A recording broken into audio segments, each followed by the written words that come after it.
Hello students, I'm your guest lecturer Shamira Khatun and this is your channel Diploma Chemical Engineering classes. Today we are discussing here Chemical Engineering Thermodynamics Short Notes Part 2. Enthalpy enthalpy को हम capital H से denote करते हैं और किसी system की enthalpy कैसे major करते हैं कि वो कितना हीट रखता है वो सिस्टम जब प्रेशर कांस्टेंट है।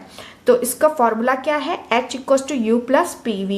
डेफिनेशन देख लीजिए एक बार, heat content of a system at constant pressure is known as enthalpy of the system.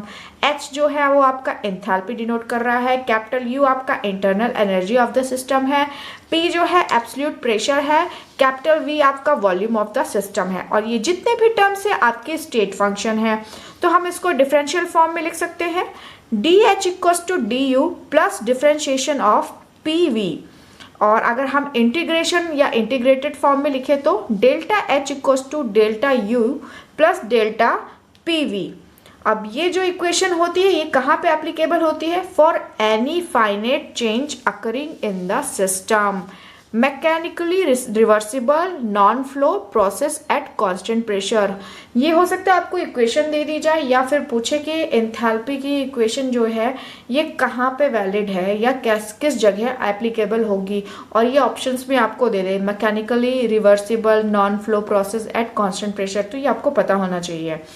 अगर हम इसी इक्वेशन को, इस वाली इक्वेशन को थोड़ा मॉडिफाई और सिंप्लीफाई करके लिखेंगे तो कैसे लिखेंगे, DH equals to DU plus PdV plus VdP। हमने डिफ्रेंशिएट किया ना, पहले फर्स्ट टर्म का फिर सेकेंड टर्म का ऐसे करके, फिर हमें DU पता ही है फर्स्ट लॉ ऑफ थर्मोडायनेमिक्स के, DH equals to DQ minus DW plus PdV plus VdP।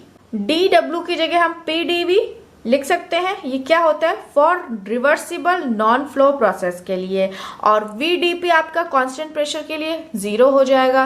अब इन दोनों वैल्यू को हम पुट कर दें, DH equals to DQ minus DW plus PdV की जगह ये हम क्या लिखेंगे, DW, और ये VdP आपका 0 हो गया। तो जो ये DW है ये प्लस का ये माइनस का ये आपका कैंसिल आउट हो गया, तो आपका DH इक्वल्स टू DQ आ गया for the constant pressure process.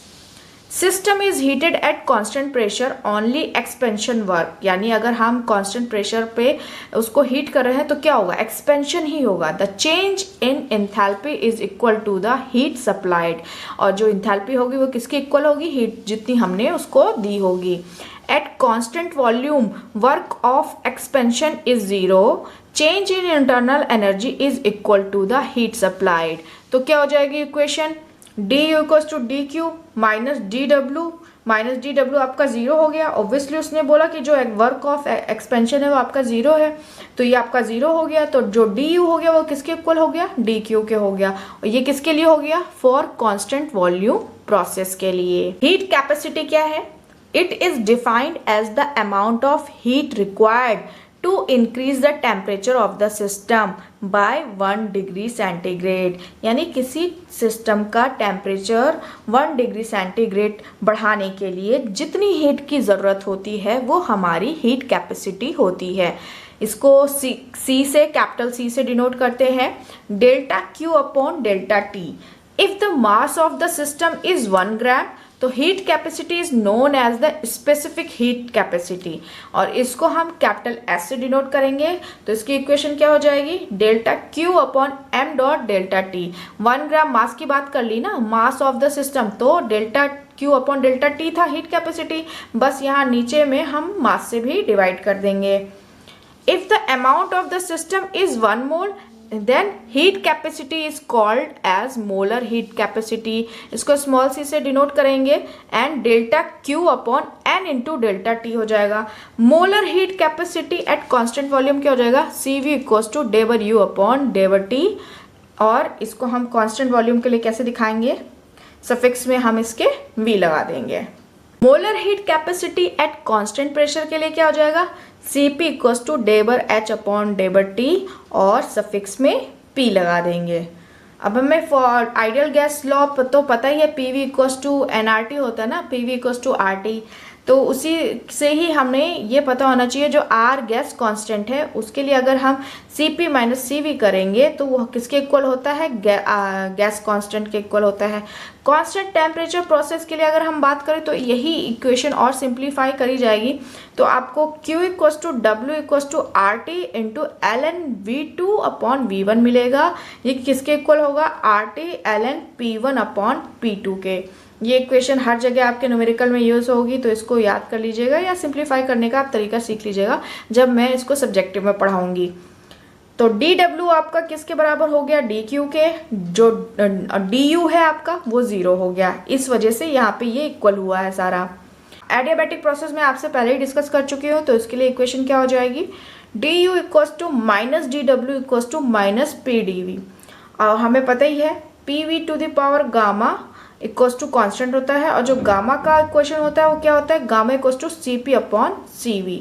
अगर हम इसको सिंप्लीफाई करके इक्वेशन में लिखेंगे तो कैसा हो जाएगा, T2 upon T1 V1 upon V2 की होल पावर गामा माइनस 1। ये पावर में आपका हमेशा ऑब्जेक्टिव टाइप क्वेश्चंस में हमेशा पूछा जाएगा कि इसकी पावर कितनी होती है। तो V1 अपॉन V2 की पावर गामा माइनस 1 होती है, और ये किसके इक्वल हो जाएगा, P2 upon P1 to the power gamma minus 1 upon gamma. ये भी पावर आप ध्यान रखिएगा, जब P2 होगा, P2 अपॉन P1 होगा तो गामा माइनस 1 अपॉन गामा होगा। पॉलीट्रॉपिक प्रोसेस की बात करते हैं तो P into V to the power n equals to constant होगा। ये आपकी पॉलीट्रॉपिक इक्वेशन है। n कहाँ पे क्या क्या होगा उस पर डिपेंड करेगा कौन सी इक्वेशन है, कौन सा प्रोसेस है। जब n 0 होगा तो आपका प्रोसेस आइसोबारिक होगा, जब n आपका 1 होगा तो प्रोसेस आपका आइसोथर्मल होगा, n इन्फिनिटी होगा तो आइसोकोरिक होगा, और जब n गामा होगा तब एडियाबैटिक प्रोसेस होगा। कंप्रेसिबिलिटी फैक्टर, ये फैक्टर आपको हमेशा क्वेश्चंस पूछा जाएगा एग्जाम में, रिटन एग्जाम में भी और आपके एकेडमिक में भी। तो आप ध्यान दीजिए, इसको कैपिटल Z से यानी Z से डिनोट करते हैं, और ये किसके बराबर होता है, PV अपॉन RT। अब इसका ज़रूरत क्या है, compressibility factor measure the deviation of real gas from ideal gas behaviour. यानी जो रियल गैस है वो कितना डेविएट कर रहा है आइडियल गैस होने के लिए, वो आपका ये कंप्रेसिबिलिटी फैक्टर बताता है। यानी इसको अगर हम लिमिट के फॉर्म में लिखें तो प्रेशर अगर आपका 0 की तरफ टेंड हो रहा है तो Z क्या हो जाएगा, यानी Z क्या हो जाएगा आपका, इक्वल देन 1 हो जाएगा। Real gas behaves ideally as pressure is reduces. Real gas हमेशा आइडियली बिहेव करने की कोशिश करेगी, पूरा तो आइडियल नहीं हो जाएगी बट कोशिश करेगी जब हम प्रेशर धीरे धीरे रिड्यूस करेंगे। वंडर वॉल इक्वेशन में क्या है, आपका जो ideal gas law PV equals to RT है उसी में ही करेक्शन फैक्टर्स ऐड और माइनस किए गए हैं। तो प्रेशर के साथ में A upon V square correction factor add किया गया है और V के साथ में B माइनस किया गया है। तो explain the PVT behaviour real gas, यानी प्रेशर, वॉल्यूम और टेम्परेचर का जो बिहेवियर होता है रियल गैस के लिए, वो ये इक्वेशन आपको बताती है। A और B क्या है, आपके वंडरवॉल्स कांस्टेंट है और इनकी वैल्यू कितनी होती है ये सब कैलकुलेट करके निकाली गई हैं। 27 R square TC square upon 64 into PC।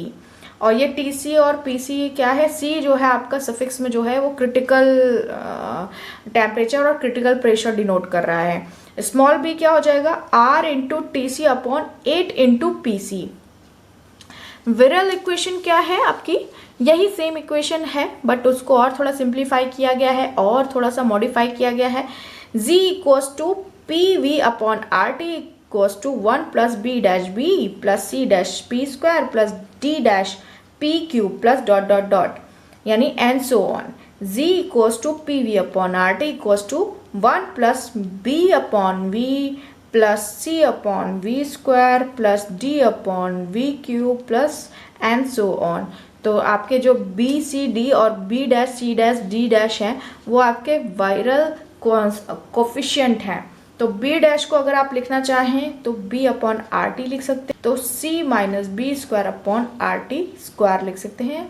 ये आपके वायरल इक्वेशन हो गई। Thank you for watching.